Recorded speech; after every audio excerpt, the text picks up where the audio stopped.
நேற்று போன்பள்ளி சாய்பாபா கோயிலில் என்ன விசேஷம் தெரியுமா? வாங்க போய் பார்க்கலாம். இந்த கோயிலில் நேற்று சாய்பாபா பிரதிஷ்டை பண்ண நாள். இந்த நாளில் இங்கே ரொம்ப விசேஷமாக கொண்டாடுவாங்க. இந்த ஒரு நாள் மட்டும் இங்கே இருக்கிற மூலவர் சாய்பாபாவுக்கு நம்ம கையால் நம்மளே பாலாபிஷேகம் பண்ணலாம். எவ்வளோ ஒரு சிறப்பான நாள் பார்த்தீங்களா?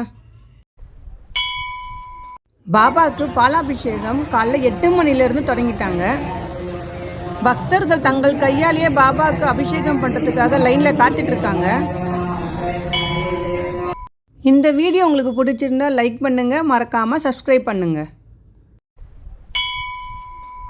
பாபாவுக்கு நம்ம கையாலேயே அபிஷேகம் பண்ணும் போது நமக்கு எவ்வளோ சந்தோஷமாக இருக்கும் தெரியுமா? அதை வார்த்தையால் சொல்லவே முடியாது.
பக்தர்கள் பாலாபிஷேகத்துக்கு அவங்க வரும்போதும் பால் வேணுந்து கொடுக்கலாம்.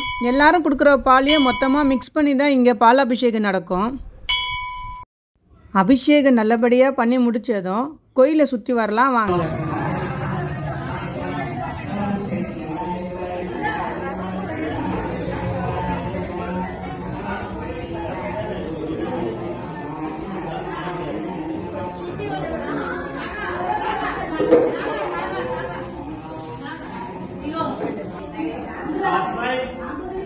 துவாரகா மாயில் சாய்பாபாவை பாருங்களேன், என்ன ஒரு அலங்காரம், எவ்வளோ அழகாக இருக்காருன்னு சொல்லிட்டு.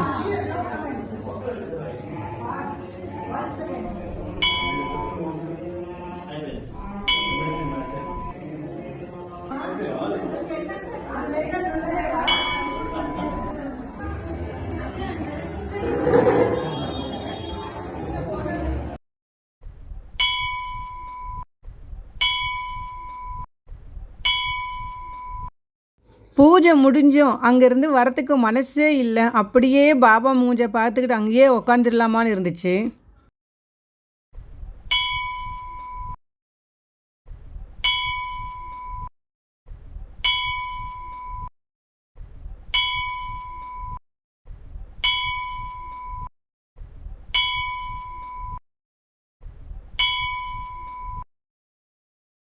இந்த பூஜை நிஜமாலுமே பாசிட்டிவ் எனர்ஜி கொடுத்தது. மனசுக்கு அவ்வளோ சந்தோஷம், அவ்வளோ நிம்மதியை கொடுத்தது, நம்பிக்கையை கொடுத்தது. பாபாவுக்கு பாலாபிஷேகம் முடிஞ்சு அலங்காரம்லாம் பண்ணி ஆரத்தி நடந்தது. ஆரத்திக்கு அப்புறம் மதியானம் இங்கே அன்னதான நிகழ்ச்சியும் நடந்தது.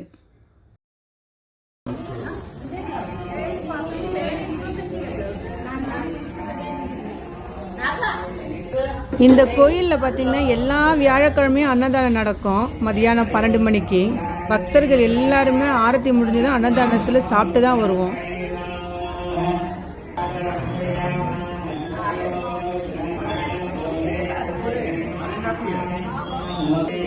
நம்ம அபிஷேகம் முடிச்சுட்டு கோயிலை சுற்றி வந்ததும் இங்கே பார்த்திங்கன்னா பாபாவுக்கு அபிஷேகம் பண்ண பால் கொடுப்பாங்க நமக்கு பிரசாதமாக.